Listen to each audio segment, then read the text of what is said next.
Kapatid ni Christine nagsalita na sa paglaglag ni Vice ganda, iyak siya ng iyak. Tila patindi na ng patindi ang isyong kinasasangkutan ng mga It's Showtime hosts sa pangunguna ni Vice ganda sa naging pag-call out nila sa isang sirche na si Axel base sa nakita nilang pagtatangka nito na magnakaw ng halik sa searcher na si Christine. Matatandaan na hindi nagustuhan ng ilang mga It's Showtime ang ginawang paglapit ni Axel kay Christine dahil sa palagay nila ay magnanakaw ito ng halik sa babae at halata umano sa body language ni Christine na hindi nito nagustuhan ang ginawa ni Axel sa kanya. Subalit, ilang araw matapos ang episode na ito ng It's Showtime, ay naglabas ng video si Christine sa kanyang TikTok account kung saan iginiit niyang walang ginawang masama si Axel at hindi rin umano nito intensyon na halikan siya dahil brotherly hug lamang umano ang pakay nito sa kanya kaya ito lumapit ng husto. Kasunod nito,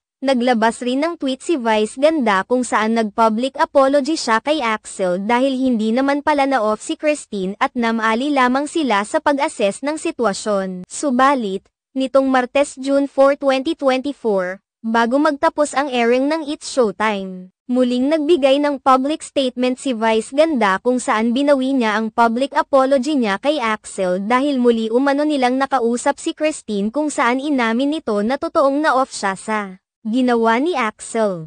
Dahil dito, iginiit ni Vice ganda na wala siyang dapat na ihingi ng tawad kay Axel dahil wala namang mali sa kanilang ginawa at nag-react lamang sila batay sa nakikita nila. Tama rin naman umano ang kanilang ginawa dahil pinoprotekan lamang niya si Christine. Maging si Axel ay nakausap na rin umano ni na Vice ganda kung saan sinabi nitong naiintindihan niya ang nangyari at may napulot na leksyon upang maiwasan na ang pangyayari sa susunod. Sa kabilang banda, lalong naging masalimot ang isyong ito nang kumalat ang video kung sa makikitang umiiyak si Christine habang kausap ang staff ng It's Showtime at sinasabing ginagawa siyang sinungaling ng mga ito. Dahil matapos niyang sabihin sa isang video na hindi siya na-off ay sinabi naman niya sa It's Showtime na talagang hindi niya nagustuhan ang nangyari. Umani ito ng samot-saring komento ang nasabing kwento at naging hati na ang opinyon ng mga netizens.